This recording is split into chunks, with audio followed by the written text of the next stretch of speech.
En la sesión de hoy vamos a abordar el tema relacionado con la interpretación constitucional. Y desde luego esta es una cuestión, digamos, todavía introductoria, pero absolutamente relevante porque es transversal en todas las garantías jurisdiccionales, en todos los procesos constitucionales. Aplicaremos interpretación constitucional y de ahí pues la relevancia. Y no solamente en los procesos constitucionales, sino también en cualquier proceso ordinario, porque, como decíamos, siempre va a prevalecer la Constitución y por lo tanto es necesario saberla interpretar. Ahora, para interpretar la Constitución es necesario entonces que tengamos una referencia sobre cómo es que se hace esa interpretación constitucional y digamos cuál es la distinción de estos métodos de interpretación respecto de otros mecanismos interpretativos que se presentan en estricto sentido en la administración de justicia ordinaria. La Constitución de la República establece en el artículo 427 un mecanismo, diferentes mecanismos de interpretación. Específicamente se refiere a que las normas constitucionales se interpretarán por el tenor literal que más se ajuste a la Constitución en su integridad, ¿no? En su integralidad. Y dice, en caso de dudas, se interpretará en el sentido que más favorezca la plena vigencia de los derechos y que mejor respete la voluntad del constituyente y de acuerdo con los principios generales de la interpretación constitucional. Primer elemento. Cuando el artículo 427 se refiere al método de interpretación, circunscribe esta disposición a que este método recae de manera puntual, de manera específica, sobre las normas constitucionales, ¿sí? Es decir, esta forma de interpretar rige de manera principal y posiblemente hasta excluyente para las normas constitucionales, es decir, todas aquellas que están establecidas en la Constitución. Y luego también otros principios de aplicación de los derechos, por eso la relación de poner interpretación constitucional con principios de aplicación de los derechos, reconocen otras formas de interpretación de la norma constitucional, aun cuando estos, digamos, no se encuentren expresamente reconocidos como un método en el artículo 427, ¿no? Implícitamente, esto de que se interpretará en el sentido que más favorezca la plena vigencia de los derechos, nos lleva a interpretar la Constitución de manera conjunta con otras disposiciones. En todo caso, el primer elemento, decíamos, es sobre qué recae la interpretación constitucional y es, obviamente, sobre las normas constitucionales, ¿no? Ahora, ¿cómo se interpretan estas normas constitucionales? De acuerdo con el 427, la forma de interpretación es en un sentido literal, en un sentido literal. Y ese sentido literal implica que a las palabras se las deba entender en su real significado. No, recuerden ustedes lo que dice el Código Civil al respecto, decía que no se puede desatender el tenor literal de la ley a pretexto de consultar su espíritu, decía, o dice, mejor dicho, el Código Civil, ¿no? Es decir, no vamos a dejar de concebir el uso lógico, el uso normal, el uso común de las palabras, nada más con el pretexto de que queremos consultar el espíritu de la norma. Ese espíritu de la norma que en materia de interpretación podría considerarse como una interpretación de orden teleológica, ¿no? Buscar qué es lo que persigue esa norma. No, dice principalmente usted debe de hacer una interpretación literal. Y obviamente, bueno, hace algunos días, parece que hace ¿qué será? Unos 4 meses aproximadamente, cuando invitábamos al profesor Roberto Gargarelli y le preguntábamos, ¿no? ¿Cuál considera él que es el método de interpretación? Porque parece que la Constitución favorece al método de interpretación literal. Él decía que puede ser redundante pedir que se aplique un método de interpretación literal porque siempre que se interpreta vamos a tener que observar la literalidad de las palabras. Lo primero que hacemos al interpretar es considerar el tenor literal de la norma. De tal manera entonces que la interpretación literal es una redundancia como mecanismo, ¿no? Como método para poder entender lo que una norma dispone. En todo caso, diríamos, la interpretación literal puede hacerse a partir del lenguaje común, del uso común de las palabras. Pero hay que tener en cuenta una cuestión importante, porque esta interpretación literal de la norma constitucional no es literal en sentido restrictivo. ¿Qué quiero decir con eso? Quiero decir que esa literalidad a la que se refiere la norma constitucional no se la realiza de manera aislada. Porque fíjense ustedes, el 427 dice que se interpretarán por el tenor literal que más se ajuste a la Constitución en su integralidad, ¿no? Entonces, la literalidad está condicionada a una interpretación integral de la Constitución. ¿Qué es esto de la interpretación integral de la Constitución? ¿No? Es un mecanismo, también conocido como interpretación sistemática, a través del cual una norma permite el entendimiento o el inteligenciamiento de otra. Son las concordancias que existen entre una norma y otra para poder entender el texto constitucional.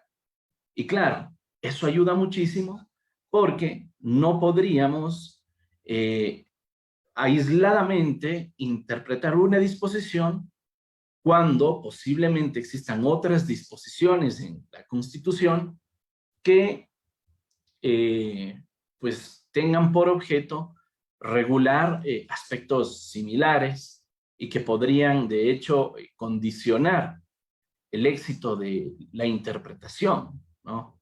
O la conclusión a la que se pueda llegar a través de la debida interpretación. Ustedes recordarán que habíamos sugerido un par de lecturas y entre esas lecturas estaba la sentencia del matrimonio igualitario en el Ecuador.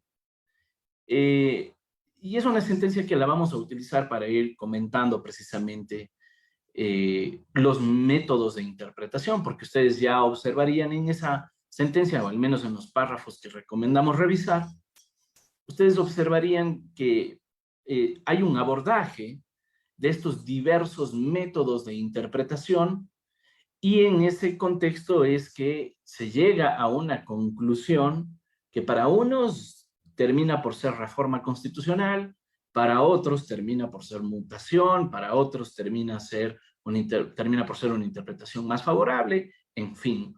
Hay diversas apreciaciones, naturalmente, que se tienen desde la sociedad civil, pero lo que nos interesa para fines de este programa académico es revisar cómo es que se aplicaron estos métodos de interpretación en una sentencia tan importante como es la del matrimonio igualitario.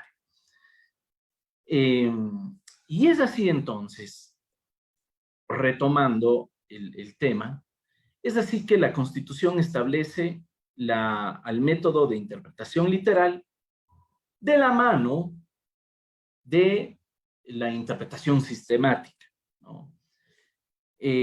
Luego establece, hay un punto un punto seguido y dice en caso de duda. Entonces, hay como un cierre de una idea con otra. Cierre de una idea con otra. Porque fíjense ustedes, este punto seguido, pero sobre todo esta frase, que es en caso de duda, hace que se pueda entender a esta disposición de una manera tal que parecería que el constituyente quería hacer prevalecer a un método de interpretación respecto de otro. Es decir, parece que el constituyente quiso que prevalezca la interpretación literal de la mano de la interpretación sistemática o la que se ajuste a la integralidad de la Constitución frente al resto de mecanismos de interpretación que se presentan solamente si es que hubiera duda. Por eso esto de en caso de duda. ¿Ok? Como punto introductorio.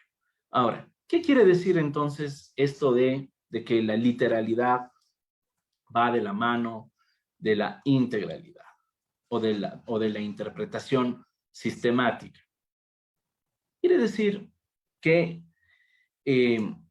una misma norma, digamos, una disposición constitucional siempre debe de ser entendida en el contexto del resto de disposiciones constitucionales. Ya vamos a ver más adelante que entre los principios de aplicación de los derechos, por ejemplo, también se establece en materia de derechos que son interdependientes, ¿no?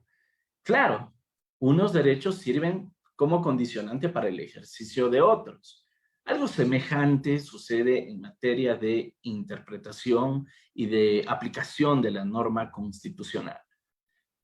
Una norma sirve para iluminar a otra y de esa manera poder conocer cuál es el resultado, cuál es el significado de lo que se debe de comprender a partir del texto constitucional. Y por eso fíjense ustedes, y aproveché la pregunta que nos hacían ayer para utilizar este ejemplo, ¿no? El artículo 57 de la Constitución reconoce el derecho a la consulta previa, ¿no? El derecho a la consulta previa en favor de las comunas, comunidades, pueblos y nacionalidades indígenas, de acuerdo con la Constitución y los instrumentos internacionales de derechos humanos. Esta disposición sirve precisamente para poder conocer que en efecto existe un derecho a la consulta previa. Pero si es que no interpretamos de manera sistemática a la Constitución, parecería que esta disposición termina por obligar a las autoridades a aplicar los pronunciamientos, a respetar la voluntad de las comunas, comunidades, pueblos y nacionalidades, por el hecho de que, en efecto, es un derecho, ¿verdad? Porque es una consulta que se tiene que realizar de manera obligatoria, dice la misma norma, y de manera oportuna, ¿verdad? Entonces, literalmente interpretando la Constitución, la consulta termina siendo vinculante. Pero si es que se interpreta de manera sistemática, entonces tenemos que buscar cuáles son las otras disposiciones que se relacionan con el derecho a la consulta previa. Y entre otras cosas está lo que ayer les comentaba, que el artículo 398, ¿sí?, reconoce efectivamente o restringe, pone una limitación, pone una condicionante a esa consulta previa, que nos dice en el último inciso, si del referido proceso de consulta resulta una oposición mayoritaria de la comunidad respectiva, la decisión de ejecutar o no, fíjense ustedes, de ejecutar o no el proyecto será adoptada por resolución debidamente motivada de la instancia administrativa superior correspondiente de acuerdo a la ley. Entonces, vean ustedes, ¿se reconoce el derecho a la consulta previa? Sí. ¿Es obligatoria la consulta previa? ¿Es vinculante la consulta previa? Parecería que no. ¿Por qué? Porque la propia Constitución dice que la decisión de si es que se ejecuta o no el proyecto va a ser adoptada finalmente por una instancia administrativa. Vean ustedes. Ahora, claro, este sentido literal, este sentido sistemático de interpretar la Constitución, obviamente nos tiene que llevar a otro tipo de disposiciones que nos permitan saber si en efecto esta disposición del 398 termina por ser una especie de restricción de derechos y por lo tanto estamos frente a una norma ineficaz, o si en efecto, dado el carácter supremo de la Constitución y dado que el artículo 57, el artículo 57, numeral 7, no determina literalmente que la consulta sea vinculante, ¿sí? Y que esa omisión constitucional, esa omisión en el texto constitucional, se llegue a complementar con lo que dice el 398 y por lo tanto es la autoridad administrativa la que tiene la última palabra. Bueno, pues para llegar a esa conclusión será necesario seguir interpretando de manera sistemática la Constitución a partir de los derechos, ¿verdad?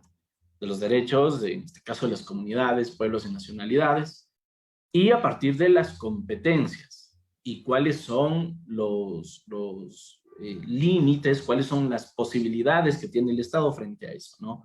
Entonces, vean ustedes, siempre va a haber en el ámbito de la interpretación constitucional, siempre habrán estas disposiciones que en cierta forma se complementan, en cierta forma se contradicen, y por lo tanto va a ser necesario seguir buscando disposiciones constitucionales que nos permitan llegar a una conclusión sobre cuál es efectivamente el contenido o lo que se busca a través de estos reconocimientos.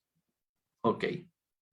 Otro ejemplo de interpretación literal y sistemática de la Constitución lo podemos encontrar en el artículo 11, cuando nos dice que ninguna norma jurídica puede restringir el contenido de los derechos ni de las garantías constitucionales, que guarda concordancia con el artículo 424 de la Constitución, que nos dice que pues, la Constitución y los instrumentos internacionales que reconozcan derechos más favorables prevalecen sobre cualquier otra norma jurídica. Entonces, aquí hay dos cuestiones, ¿no?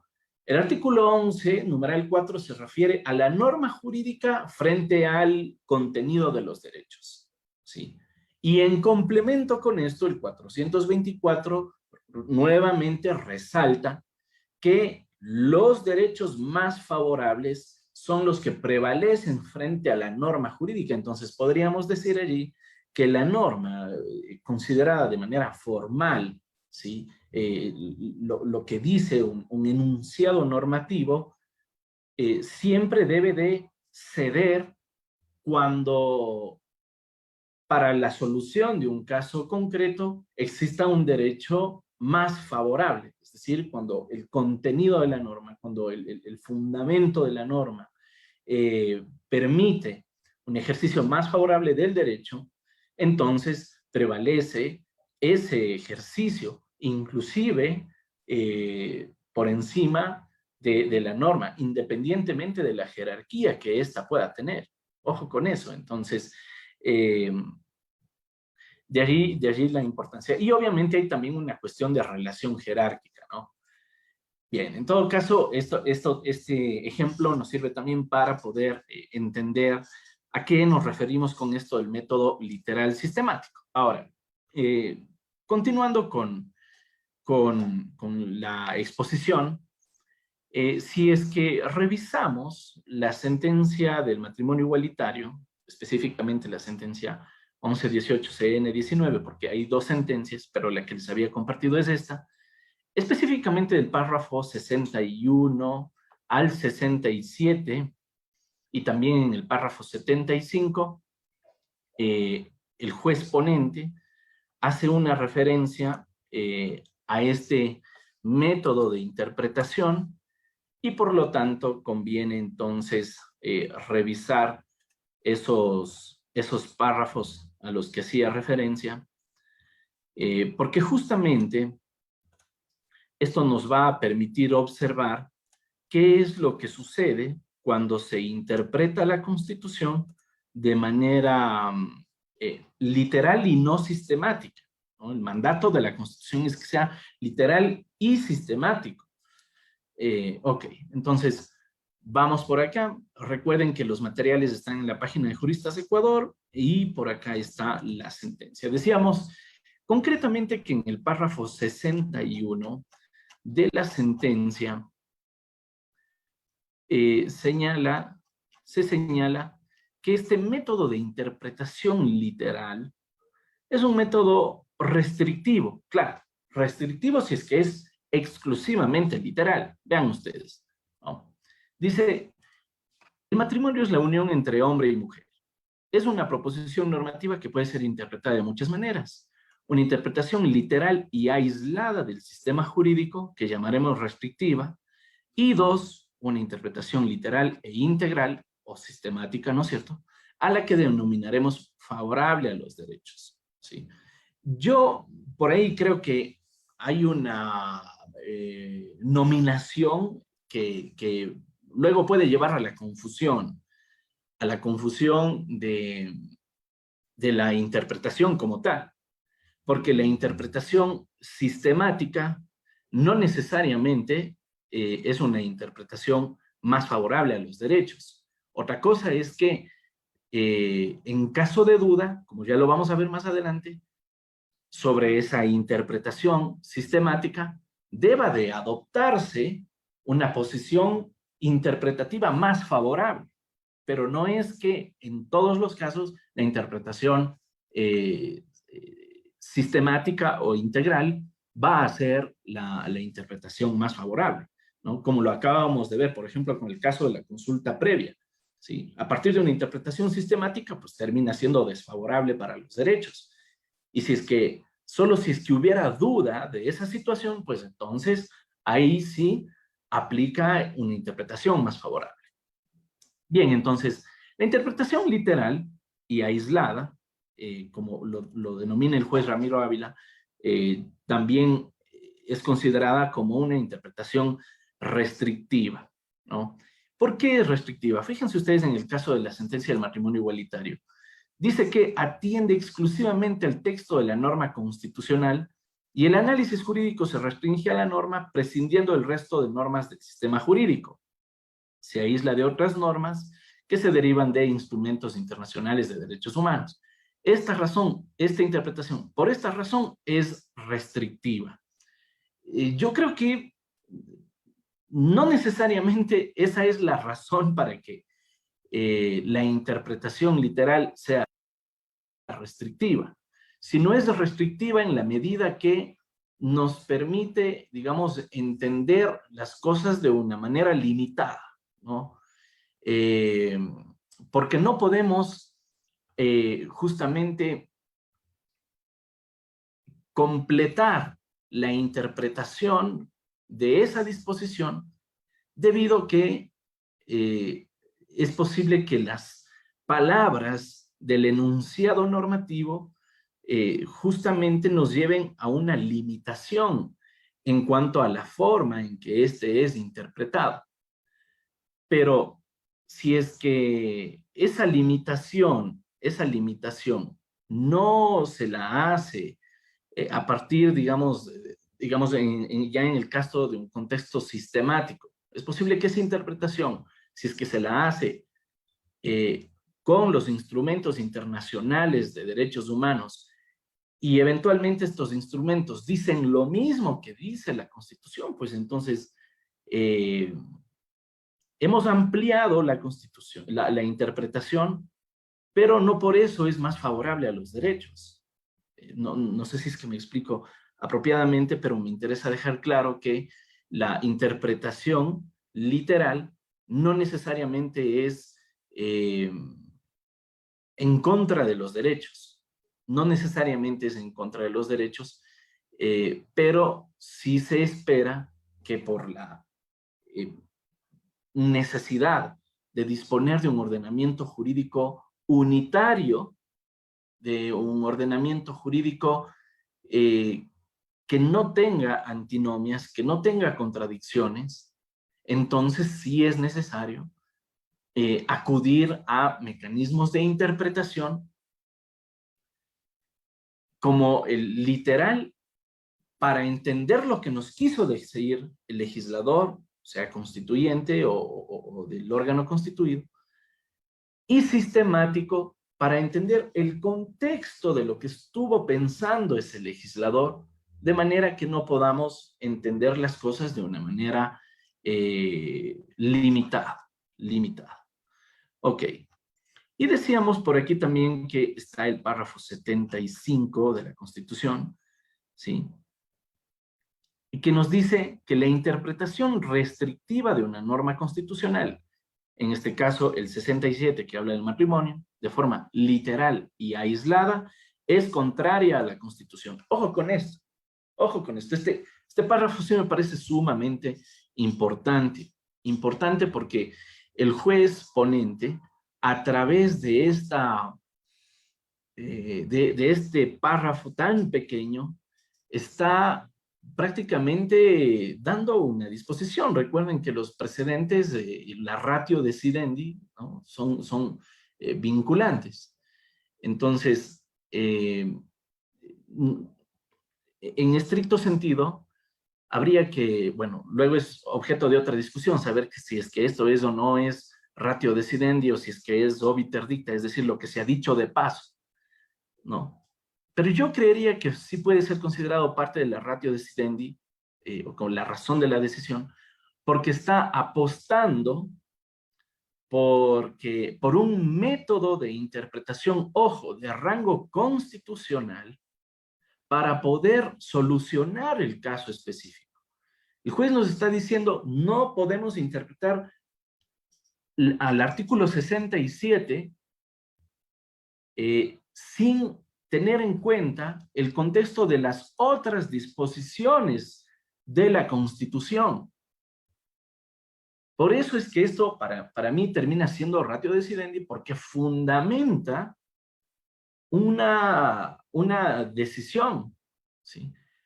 Esta es la razón por la que se adopta un mecanismo de interpretación que permite llegar efectivamente a la conclusión de la sentencia. En todo caso, ¿por qué es importante este párrafo, el párrafo 75?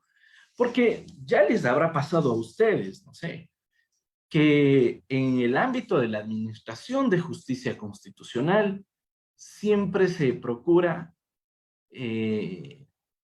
utilizar la parte que conviene del texto, ¿verdad? Ayer justo que estábamos litigando, pues la persona a la que defendíamos nos decía con mucha razón de indignarse, decía, oiga, pero los abogados de la institución demandada están mintiendo, y no se puede hacer nada ahí frente a estos abogados. Entonces, bueno, pues yo le decía, en cierta forma nos decían también en la carrera, el juez, el juez está frente a dos mentirosos, ¿no? ¿Quién es el que acredita tener la verdad? Es el que presente las pruebas, ¿no? Pero bueno, eso en cuanto a los hechos, obviamente.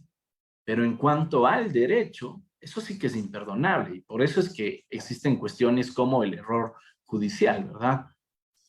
Porque el derecho es clarísimo y aquí está el derecho. Fíjense, el párrafo 75. Porque claro, puede venir algún abogado y decirle al juez, señor juez, tiene usted que interpretar la Constitución de manera literal, porque así lo dice el artículo 427, ¿sí? ¿Qué es lo que le tiene que decir el otro abogado? Que esa interpretación literal es una interpretación inconstitucional de acuerdo con lo que se ha señalado en el párrafo 75 de esta sentencia. ¿Por qué es inconstitucional? Es contraria a la Constitución porque ciertamente hay que hacer una interpretación literal de la Constitución, pero esa interpretación debe de ser literal y sistemática, literal e integral. Es decir, no vamos a interpretar una disposición de manera aislada. Por lo tanto, es necesario que se tenga en cuenta también cuáles son el resto de normas complementarias que permiten entonces inteligenciar la norma que está en discusión para que se pueda llegar a una conclusión de acuerdo con lo que se ha previsto en el texto constitucional, ¿verdad? Entonces, recuerden, nunca, bajo ningún concepto, una norma de rango constitucional puede interpretarse solita. Siempre hay que buscar cuáles son el resto de disposiciones constitucionales que permiten alumbrar a esa norma, que permiten complementar, llenar de sentido lo que se intenta interpretar. Ok, entonces, continuando con el asunto este de los métodos de interpretación, está el caso de duda. El caso de duda. Ojo con esto. Ya decíamos ahí que hay un punto seguido, ¿no? Hay un punto seguido y pues atendiendo al tenor literal de la norma, ese punto seguido hace que esta segunda parte de la disposición del enunciado normativo constitucional pareciera que pues esté condicionado siempre a que primero se interprete de manera literal y de la manera que más se ajuste a la Constitución en su integridad, es decir, literal sistemático. Y solamente si es que luego de haber realizado una interpretación literal y sistemática, tengo dudas, ¿sí? Tengo dudas sobre la aplicación de esa norma constitucional, entonces allí sí tengo que interpretar en el sentido que más favorezca a la plena vigencia de los derechos, a la plena vigencia de los derechos, ¿verdad? Entonces, ahí es cuando recién se busca esto de el pro derechos, como se ha señalado en la sentencia, recién ahí, no al momento de hacer la interpretación sistemática. Ya decíamos, la interpretación sistemática no necesariamente va a ser pro derechos. Pero si es que tengo dudas, entonces hago la interpretación que, en el sentido que más favorezca a los derechos. Y ojo, la condicionante es la duda. Y para que yo pueda llegar a una duda, necesito motivar. Como abogado, necesitaré argumentar. Como juez, necesitaré motivar. ¿Ok?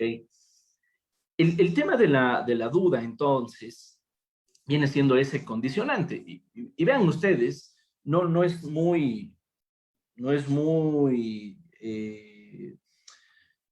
no es nada novedoso que se prevea a la duda como un condicionante para una forma de actuar. Por ejemplo, en materia de, de derecho laboral, en materia de derecho penal también existen estos famosos principios de favorabilidad, ¿no? En caso de duda, se tiene que estar en lo que más favorezca al trabajador, indubio pro operario. En el caso penal, indubio pro reo, lo que más favorezca al reo. Entonces, ¿cuál es la condicionante? La duda. ¿Por qué? Porque si es que antes de la duda tengo una certeza, procedo conforme a esa certeza, ¿verdad? Lo mismo sucede en materia constitucional. Si es que hago una interpretación literal y sistemática y no tengo dudas, procedo con la forma en que he realizado esa interpretación. Pero si es que luego de hacer esa interpretación todavía me surgen dudas, pues entonces procedo de la manera en que más favorezca la plena vigencia de los derechos. Primer elemento, la plena vigencia de los derechos siempre y cuando tenga duda, ¿no? ¿Eso qué significa? Retomando un poco, siempre estoy intentando trasladar todas estas ideas a la cuestión práctica de los juicios constitucionales, obviamente, que es el objeto de este programa. Decía que esto trasladado a la práctica significa que ciertamente el juez puede recibir argumentos de las partes procesales en el que el uno le diga, bueno, pues obviamente porque le conviene, ¿no? Va a decir, vea, aquí no hay dudas, aquí definitivamente no hay dudas, utilicemos otra vez el ejemplo de la consulta previa, ¿no? Alguien le va a decir al juez, vea, señor juez, aquí no hay dudas, la Constitución le da a la función administrativa, a la autoridad administrativa, la última palabra. La comunidad consultada puede haber dicho sí, puede haber dicho no, pero la última palabra la tiene la autoridad administrativa. ¿Cuál es la condicionante para esa última palabra? Que la autoridad administrativa motive su resolución. Eso es lo que le podría decir una parte. Mientras que la otra parte, en cambio, podría decir que la autoridad administrativa no podría restringir los derechos de las comunidades que han sido consultadas y que han tenido un pronunciamiento en determinado contexto respecto del asunto que se ha consultado, ¿verdad? Entonces, claro, el juez debe necesariamente de atender ambos argumentos. No basta con que no es suficiente, digamos, que en una decisión de ese tipo el juez simplemente acepte una de las posturas de las partes. Claro que esa puede ser una conclusión posible, indiscutiblemente. Tiene siempre el juez que aceptar alguna postura, pero para hacerlo tiene que descartar la otra postura y para eso tiene que motivar, ¿sí? Entonces, necesariamente, pues, no es una duda caprichosa, digamos, no es una decisión caprichosa sobre saber cuál es la interpretación que más se ajusta a la Constitución, sino es una interpretación que debe de ser, que debe de considerar los diversos supuestos, pero para que se pueda llegar a eso, es necesario entonces que ambas partes procuren ofrecer argumentos en virtud de los elementos que nos da la propia Constitución, ¿sí? Es decir, que si una parte utiliza argumentos de interpretación literal y sistemática, la otra parte también tiene que hacer lo mismo, ¿no? ¿Por qué una interpretación literal y sistemática me da un resultado diferente? ¿Sí? Porque si yo utilizo una interpretación literal y sistemática, y además de eso, por considerarla que esa interpretación es la más favorable para los derechos, posiblemente esté cometiendo un error. ¿Por qué? Porque eso de que sea más favorable a los derechos está condicionado a la duda. Entonces, lo lógico, lo correcto sería es que esa interpretación literal y sistemática permita generar una duda a la autoridad judicial. Porque a partir de esa duda, sí es posible entonces saber en qué contextos estamos frente a una situación que favorece a la plena vigencia de los derechos, que es la condicionante que establece la propia Constitución, ¿verdad? Ok. Pero además de la plena vigencia, en caso de duda que digamos hay que adoptar una posición más favorable a los derechos, hay una conjunción copulativa, ¿verdad? Dice los derechos y, la plena vigencia de los derechos y que mejor respete la voluntad del constituyente. Entonces, nos da otro elemento más. Y, por eso he resaltado ahí las yes, ¿verdad? Entonces, y también dice, y de acuerdo con los principios generales de la interpretación constitucional. Entonces, claro, vaya. Primero hago una interpretación literal y sistemática, y luego, si es que me queda la duda, buscaré una interpretación que sea más favorable a los derechos, pero que al mismo tiempo, paralelamente, respete la voluntad del constituyente y al mismo tiempo se la haga observando los principios generales de la interpretación constitucional. Entonces, eso de interpretar las normas constitucionales no ha sido una cuestión muy sencilla que digamos. Ahora bien, ¿qué debemos entonces entender por esto de que más favorezca la plena vigencia de los derechos?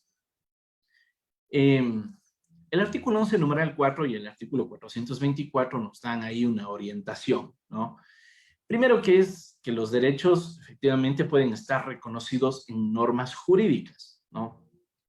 Y es por eso que las normas jurídicas no pueden restringir el contenido de los derechos. Y bueno, ya por normas jurídicas, dígase todas aquellas que están establecidas en el artículo 420 y justo sí, el 424, ¿no? El 424 y 425 que establece pues cuáles son las normas que integran la pirámide kelseniana, ¿no? Entonces, el artículo 424, a su vez, dice que las normas y los instrumentos de derechos humanos que reconozcan derechos más favorables a los contenidos de la Constitución prevalecerán sobre cualquier otra norma jurídica o acto del poder público, ¿verdad? Los derechos prevalecen ya no solamente entonces frente a las normas, sino también frente a los actos del poder público. Ya verán ustedes que en materia de acciones de protección es eso lo que se discute. Se discute si es que los actos del poder público violan o no violan el contenido de los derechos, ¿sí? Y precisamente es el contenido de los derechos el que está por encima de los actos del poder público. Sin embargo, siempre se dice que los actos del poder público gozan de presunción de legalidad y legitimidad, no de legitimidad, gozan de ejecutoriedad y legitimidad, ¿no? Entonces, ¿de cuándo acá esos conceptos son superiores al contenido de los derechos? Si estas disposiciones constitucionales justamente reconocen que es el contenido de los derechos lo que se tiene que analizar. No si es que el acto goza encima, que son meras presunciones nada más. Por eso es que en materia de acciones de protección se dice, vea, analice si es que hay o no hay vulneración de derechos constitucionales. No se le dice, vea si es que es o no una cuestión de legalidad o de legitimidad. En fin, entonces la plena vigencia de los derechos se da a partir de las normas, se da a partir de los instrumentos internacionales de derechos humanos. ¿Y cuáles son, digamos, cómo sabemos que estamos frente a los derechos? A partir de los contenidos, ¿no? Cuando sabemos que lo que se está afectando es una dimensión del derecho, cuando nos adentramos en el estudio del contenido del derecho específico que se está discutiendo en el caso concreto. Ok. Luego, que mejor respete la voluntad del constituyente, decía el artículo 427. Y fíjense ustedes, hay una sentencia, en esta sentencia, aquí le falta un 1, es la 1116-13-EP. En esta sentencia hubieron dos votos concurrentes. Un voto concurrente en el sentido de que un grupo de jueces de la Corte Constitucional consideró que la interpretación o que la aplicación, o que el control, mejor dicho, que el control de constitucionalidad es una especie de control difuso, ¿no? Lo que ya conversábamos ayer, es decir, que cualquier juez que conozca sobre la contradicción de una norma infraconstitucional con la Constitución está llamado a garantizar la supremacía constitucional y el principio de aplicación directa, ¿no? Y lo interesante del otro voto concurrente, ¿no? Es del doctor Hernán Salgado, presidente de la Corte Constitucional, que él busca precisamente, utiliza este método de buscar cuál es la voluntad del constituyente, ¿no? Y justamente para llegar a esa conclusión, el doctor Salgado acude a las actas de la Asamblea Constituyente.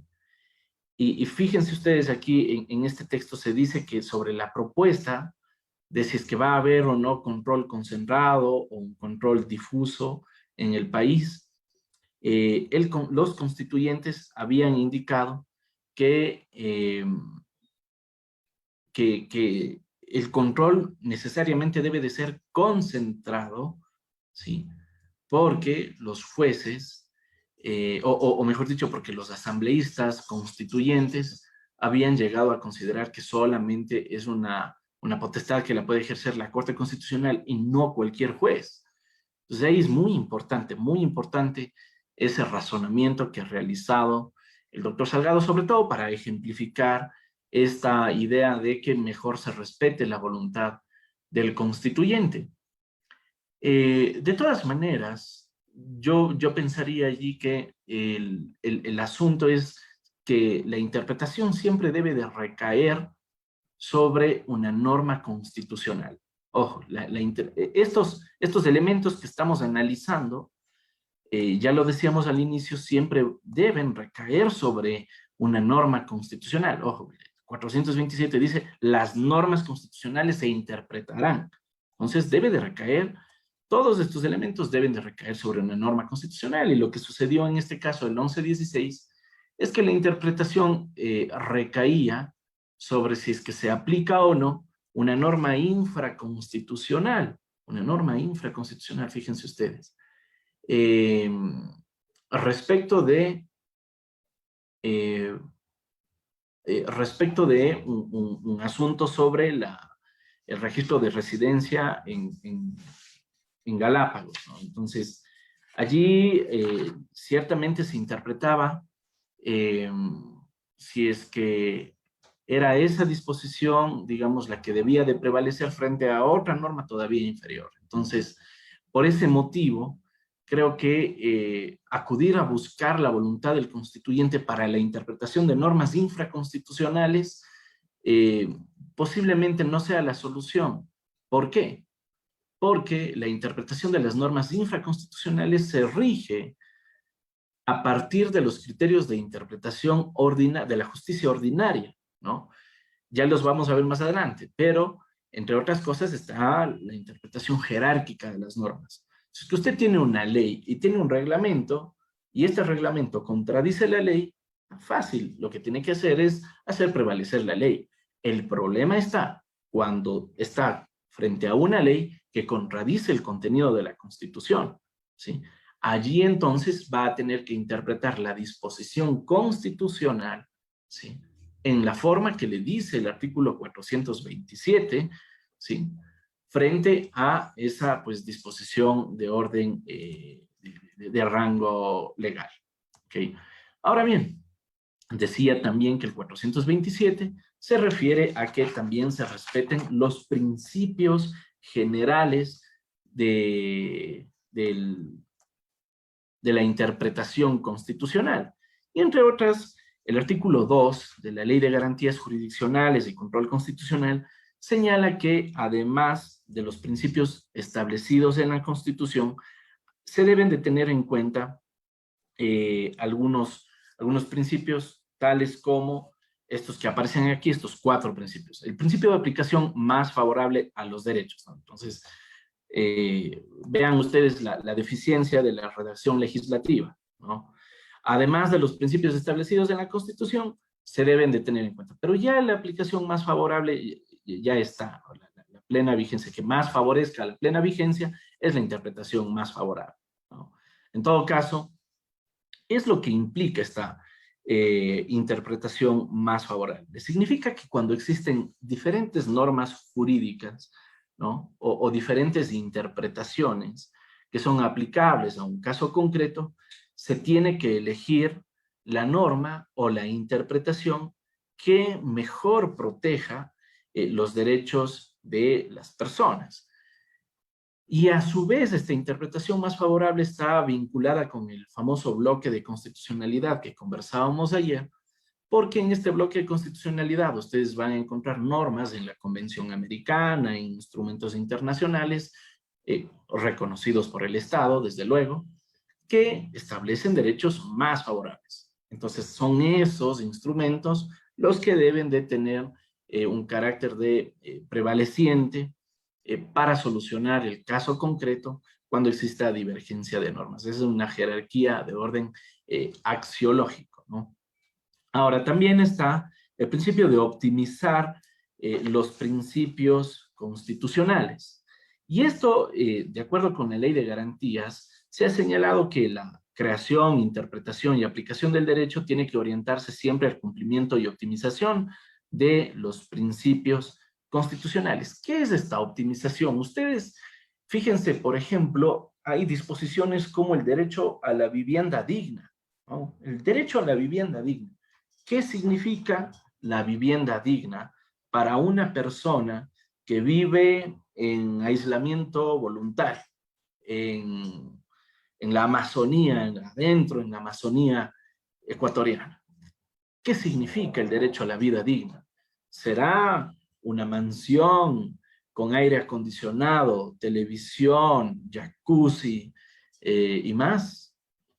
¿O será pues tener un contacto libre y directo con la naturaleza y viceversa? ¿Será posible que al citadino, a la persona que ha vivido todos, digamos, la mayoría de los años de su vida en la capital de un país, en contacto con la bulla, con el tráfico, con las fiestas, en fin, con todos estos elementos que condicionan su modo de vida, será para esta persona una vivienda digna mandarle a un lugar en donde tiene contacto directo con los animales que ni siquiera conoce y a los que les tiene miedo?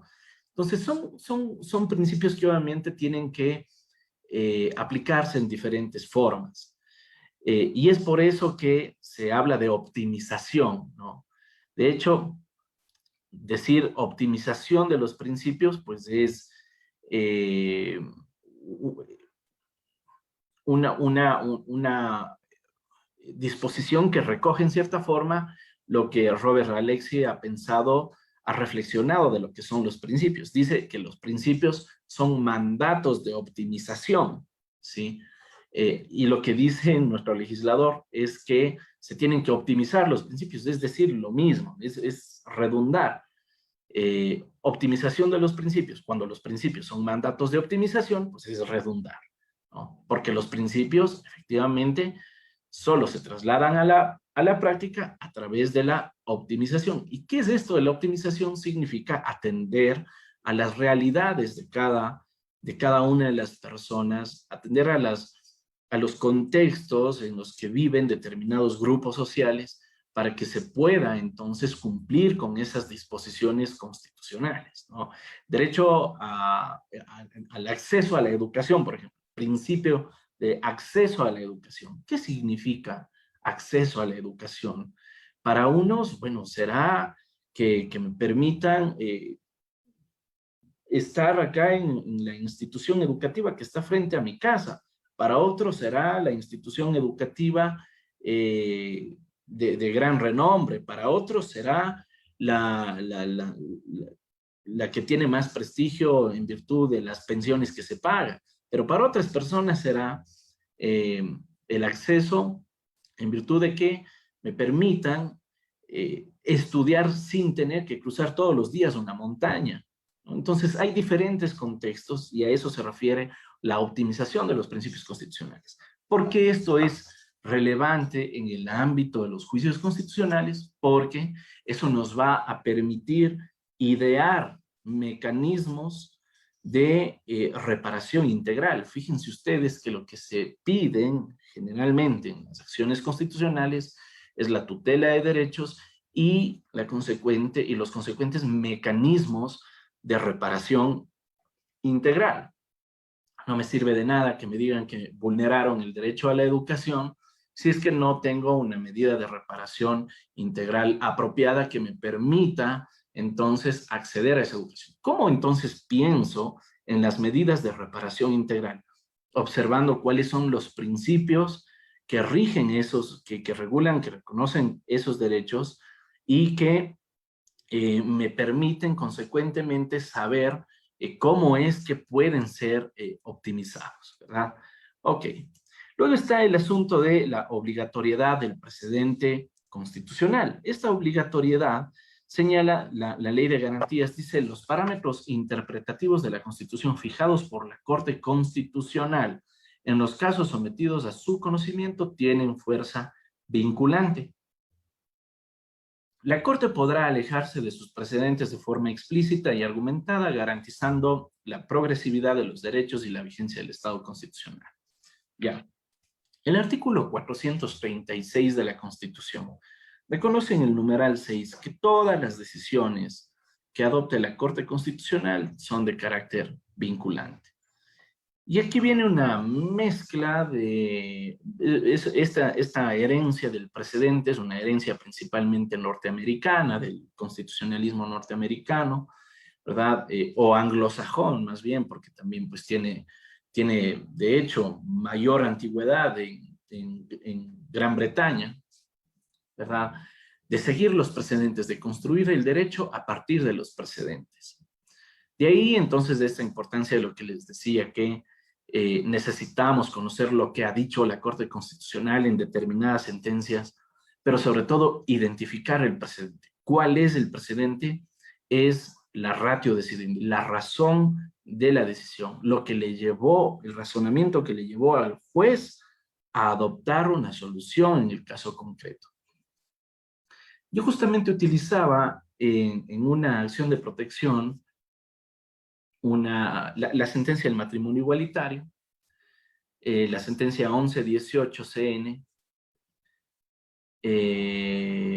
diagonal 19, para decirle a un juez que la ratio decidendi de esa sentencia había orientado a concluir de que los jueces en todos los procesos deben de hacer un control de constitucionalidad y de convencionalidad, ¿sí?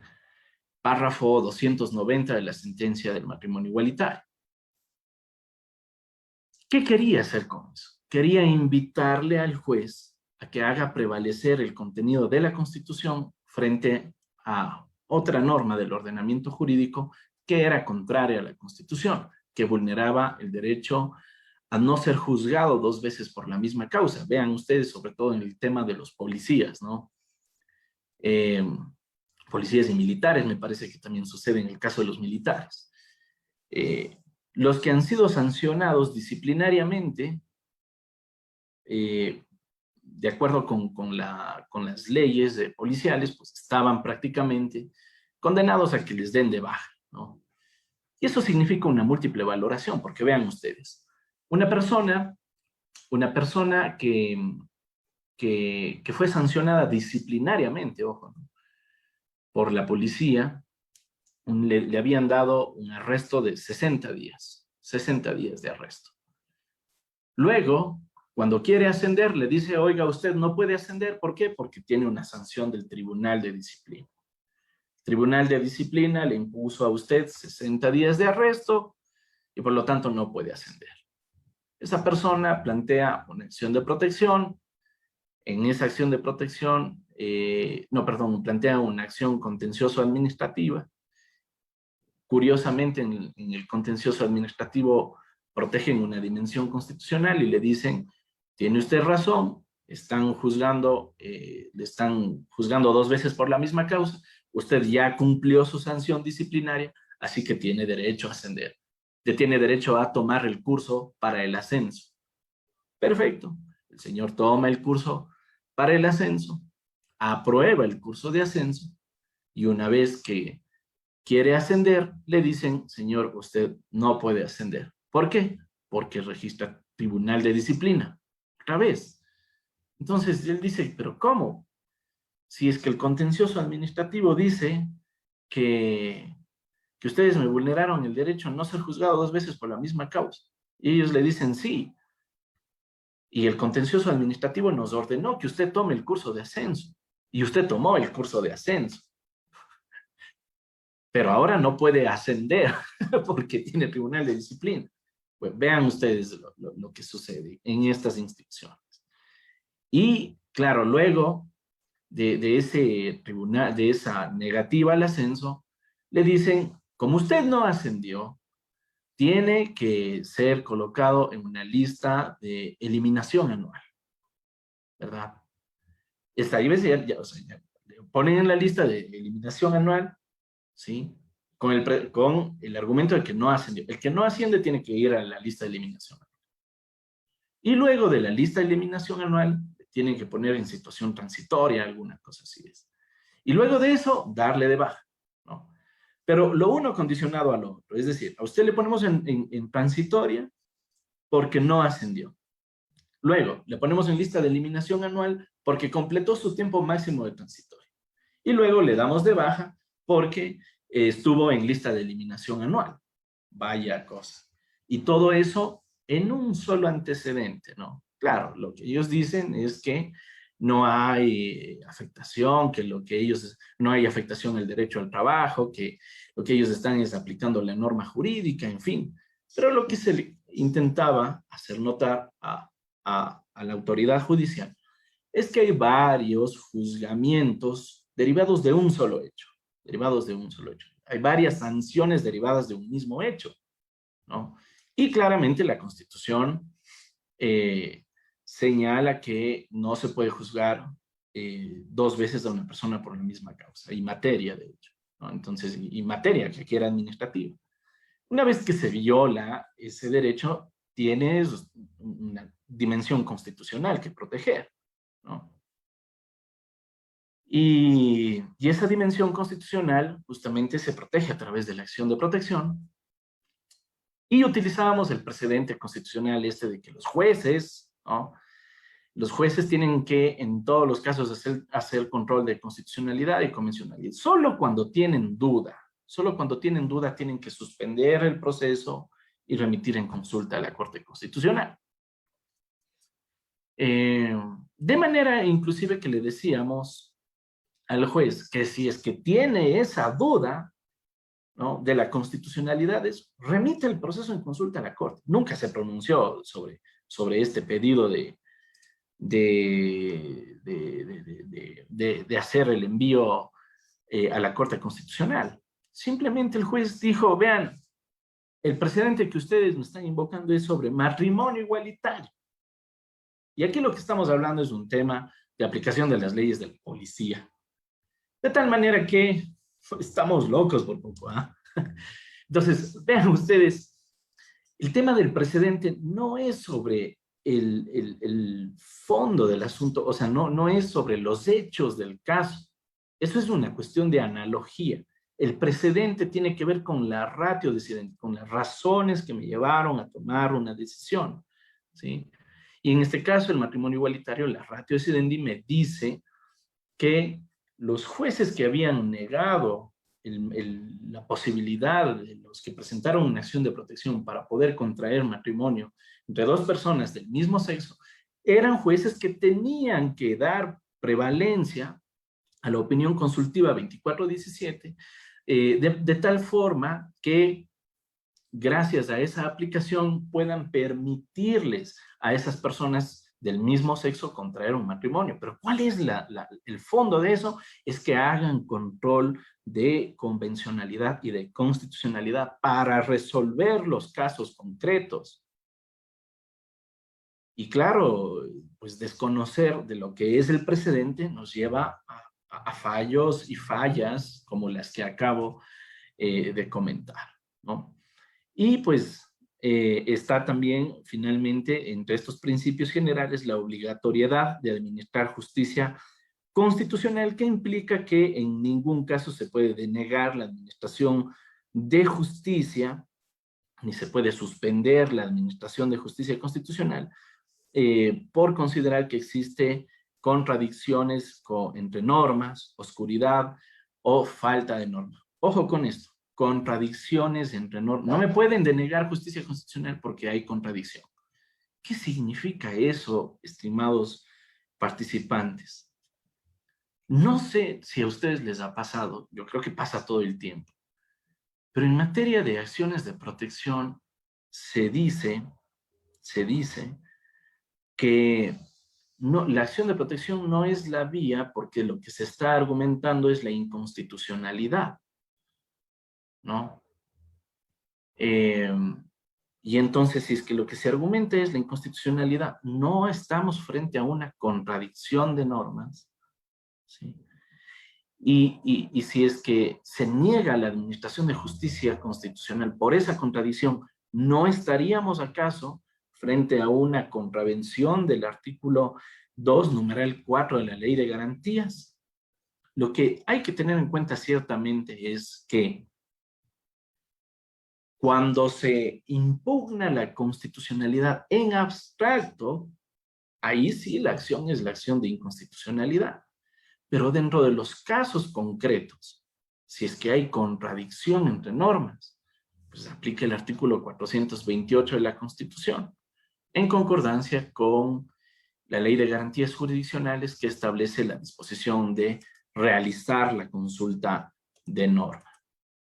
Ok, entonces, esto, digamos, a modo de introducción o de conclusión de lo que nos dice el artículo 427 de la Constitución en concordancia pues con ciertas disposiciones de la Ley de Garantías Jurisdiccionales y Control Constitucional. Antes de continuar, tengo por aquí una mano levantada de Carlos Vera, así que pues los escucho, vamos con las preguntas. Profesor, muy buenas noches. Perdón que le interrumpa. En cuanto al ejemplo que estaba haciendo de los tribunales de disciplina de este miembro policial que usted manifestaba, no concluyó con el ejemplo. ¿Qué pasó mismo? ¿Pudo ascender o no pudo ascender? ¿Se remitió a la Corte Constitucional ese artículo que indicaba que bueno, o sea, esa persona no puede ascender? ¿Por qué? Porque tiene un tribunal de disciplina o porque tiene un arresto de 60 horas. Como usted bien lo manifestaba, se estaba sancionando a una persona 2 veces por la misma causa.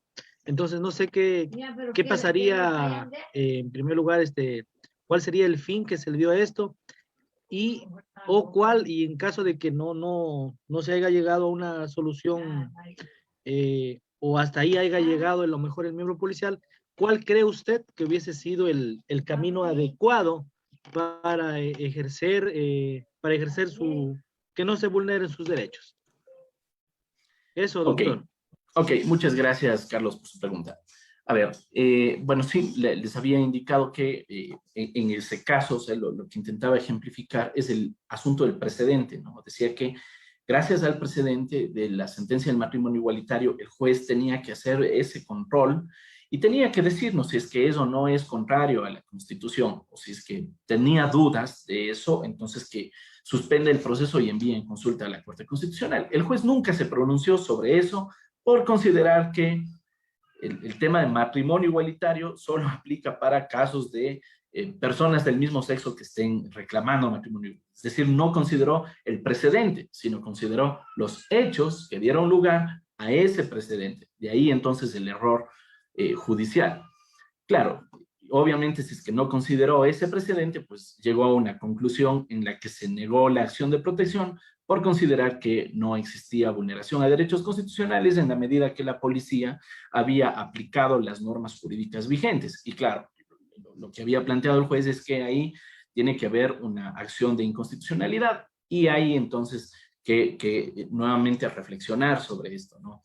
De que cuando estamos frente a un hecho concreto, frente a un caso concreto, lo que activamos es el control concreto de constitucionalidad, es decir, cómo esta norma jurídica, ¿sí? Cómo la aplicación de esta norma jurídica terminó por vulnerarme también los derechos. ¿Por qué? Porque esa aplicación de esa norma jurídica es una aplicación en donde la autoridad administrativa no dio prevalencia a la norma constitucional. Porque claro, el artículo 426 y el artículo 11, numeral 5, me parece, de la Constitución, señalan que las autoridades administrativas también están obligadas a dar aplicación directa y jerárquica de la Constitución para solucionar los casos concretos. Y lógico, Si es que la autoridad administrativa no lo hizo, pues entonces puedo acudir a la autoridad jurisdiccional.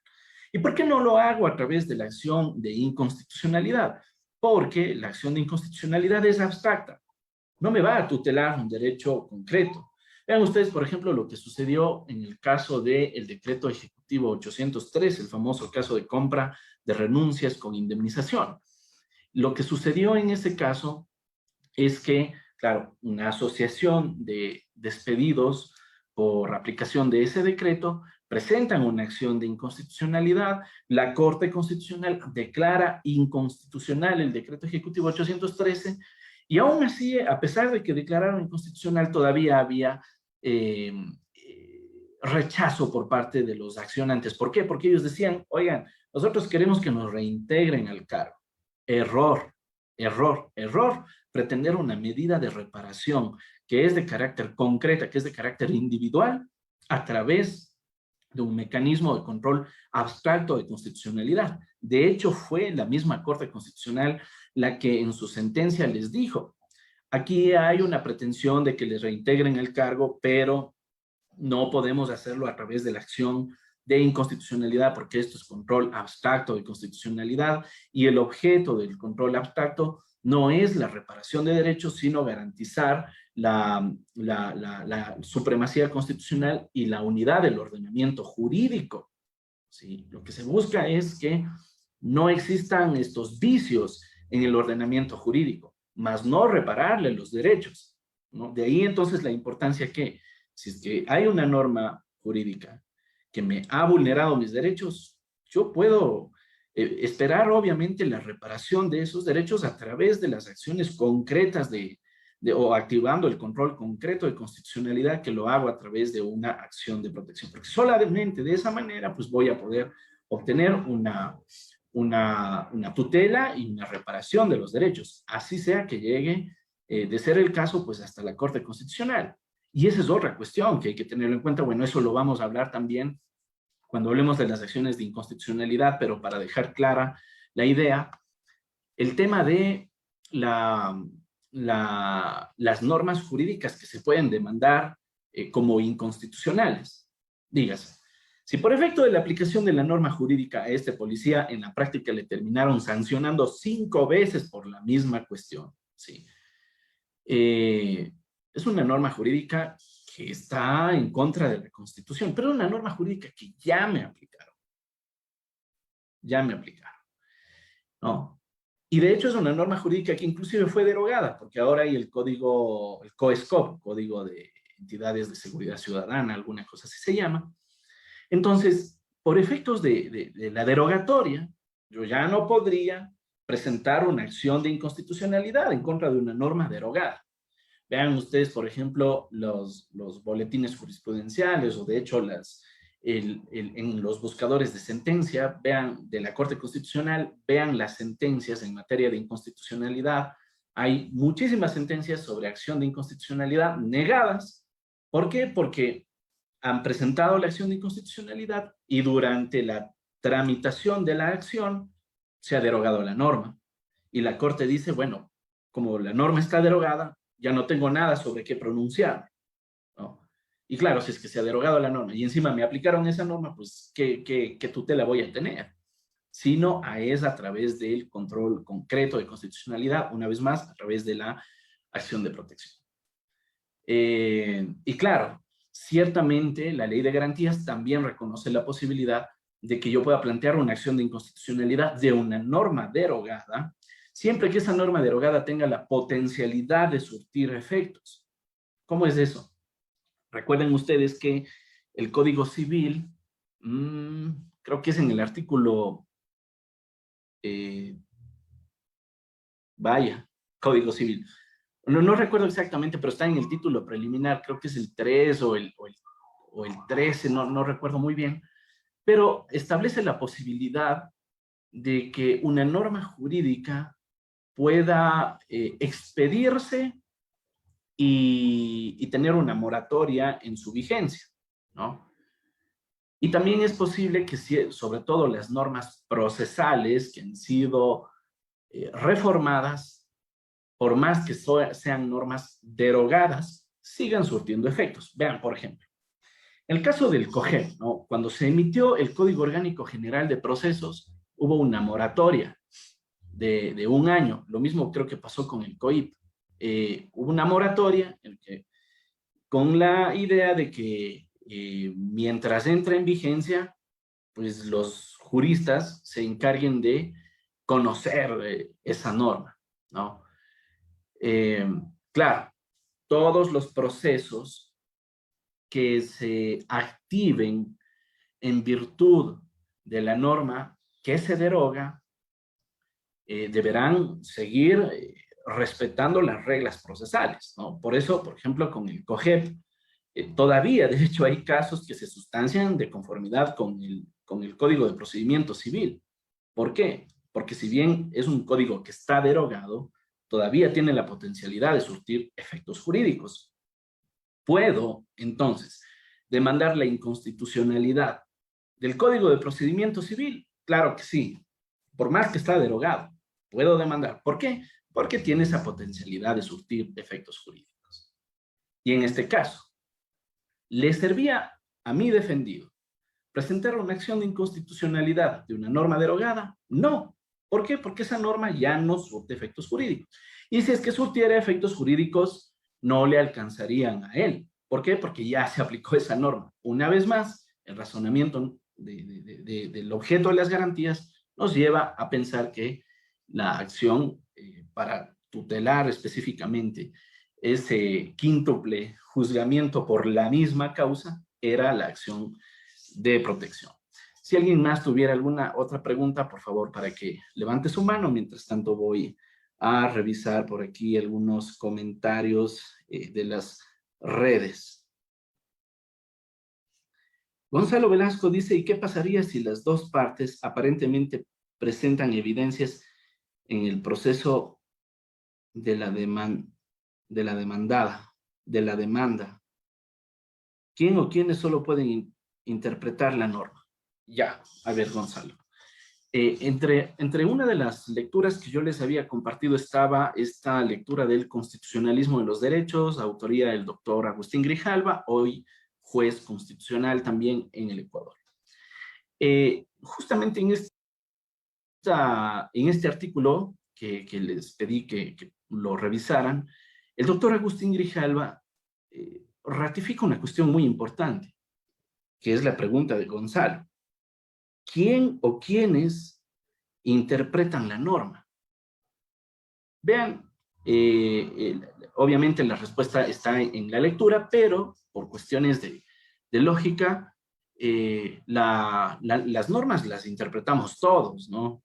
No necesariamente solo los abogados, todos, cualquier ciudadano, los políticos, absolutamente todos. Todos interpretamos las normas jurídicas y todos interpretamos la Constitución. La cuestión es, ¿quién es el que logra tener una interpretación vinculante? ¿Quién es el máximo intérprete o también conocido como el intérprete auténtico de la Constitución? Y obviamente, pues en el caso ecuatoriano es la Corte Constitucional. Antes era la Asamblea Nacional, antes era el Parlamento, ¿no? Que tenía la posibilidad de ser el intérprete auténtico de las normas infraconstitucionales y también de la Constitución. Pero con la Constitución vigente, específicamente el artículo 436, numeral 1, le atribuye esa calidad de máximo intérprete constitucional y por lo tanto de intérprete auténtico. Entonces todos interpretamos la Constitución, pero quien interpreta con carácter vinculante es la Corte Constitucional. De allí entonces, una vez más, una razón más para entender la importancia de seguir los precedentes. Claro que podemos no siempre estar de acuerdo con los precedentes. Obviamente, pues en una sociedad plural, diversa y democrática, es natural discrepar con esos precedentes. Pero en materia de justicia constitucional tenemos que acatarlos. Desde luego, si es que hubiera una situación tal que me lleve a considerar que el precedente es un precedente que termina por perjudicarme, no necesariamente a mí individualmente, digamos también como sociedad, es posible pedir la revisión del precedente. Así lo decía, inclusive cuando hablábamos recientemente de este principio de obligatoriedad del precedente, el artículo 2, numeral 3, ¿no? Que dice, la Corte podrá alejarse de sus precedentes de forma explícita y argumentada, garantizando la progresividad de los derechos y la vigencia del Estado de Derecho y Justicia. Entonces, ayer hacía una pregunta interesante. ¿Qué pasa con el CIADI? Decían, ¿no? Yo les decía, bueno, si es que la Corte Constitucional ya hizo un dictamen de constitucionalidad sobre el tema, no es que se pueda así nomás demandar la inconstitucionalidad. Hay otras cuestiones. Bueno, seguramente lo vamos a abordar en la acción de inconstitucionalidad, pero para complementar esta idea, es que si es que la Corte no hace control integral, es decir, no ha considerado ciertos argumentos, yo puedo presentar esos argumentos que ha dejado de considerar para que se pronuncie sobre tales argumentos, ¿verdad? Porque sobre lo otro ya ha dicho, presentar una nueva acción sobre algo que ya ha dicho la Corte, sería una acción condenada al fracaso en la medida que es la propia Constitución la que prevé que los autos y sentencias de la Corte no son susceptibles de apelación o de alguna forma de revisión.